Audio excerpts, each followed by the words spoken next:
Travis head एक बार फिर भारत के लिए मुश्किल साबित हुए और उन्होंने 141 गेंदों पर 140 रन की पारी खेलकर मैच को ऑस्ट्रेलिया के पक्ष में ला दिया। जब मोहम्मद सिराज ने उन्हें दूसरी नई गेंद पर बोल्ड किया, तब तक हेड भारत के आत्मविश्वास को कम करने के लिए काफी कुछ कर चुके थे। दूसरे सत्र में उन्होंने पुरानी गेंद से थका देने वाले आक्रमण के खिलाफ त्वरक दबाया। समय का फायदा उठाने का समय आ गया था और हेड ने जोश के साथ ऐसा किया। हर्षित राणा की गेंद पर ऑफसाइड फेंकी और फिर 111 गेंदों पर शतक बनाया। डे नाइट टेस्ट में अब तक का सबसे तेज शतक और ऑस्ट्रेलिया की बढ़त को तेज गति से आगे बढ़ाया। यहां तक कि दूसरी नई गेंद के खिलाफ भी, जो भारत का सबसे बड़ा हथियार था, उन्होंने बुमराह और सिराज को चाबुक मारना शुरू कर दिया, क्योंकि वे महत्वपूर्ण बाउंड्री के लिए अपनी लाइन से चूक गए थे। इस दौरान भारत को थोड़ी चोट का सामना करना पड़ा जब बुमराह अपनी कमर को पकड़ते हुए नीचे गिर गए, लेकिन फिर से गेंदबाजी करने लगे। लेकिन आखिरकार विकेट सिराज के पास आया, जिन्होंने हेड को यॉर्कर किया और इसके बाद बल्लेबाज के साथ शब्दों का आदान प्रदान किया। इससे भारत के लिए खेल का वह निराशाजनक दौर समाप्त हो गया, जिसमें उन्हें हर विकेट के लिए संघर्ष करना पड़ा।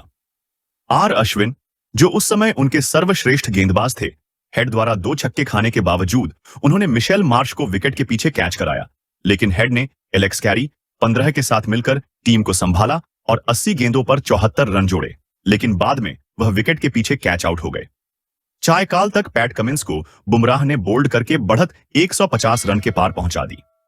सुबह की शुरुआत में कड़ी मेहनत करने के बाद मेजबान टीम के लिए यह सत्र बेहतरीन रहा। मार्नस लाबुशेन ने कुछ खराब फॉर्म से उभरते हुए एक ऐसे मैदान पर अर्धशतक जड़ा जहां उनका औसत 70 से अधिक है। चौथे विकेट के लिए ट्रेविस हेड के साथ उनकी 65 रनों की साझेदारी ने बर्मा के शुरुआती 2 झटकों से टीम को उबारने में मदद की।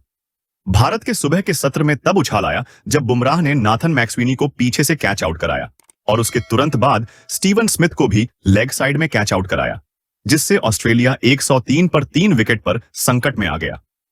हेड को बुमराह और मोहम्मद सिराज दोनों ने राउंड विकेट कोण से शुरू में चुनौती दी, लेकिन वे इसे पार करने में सफल रहे।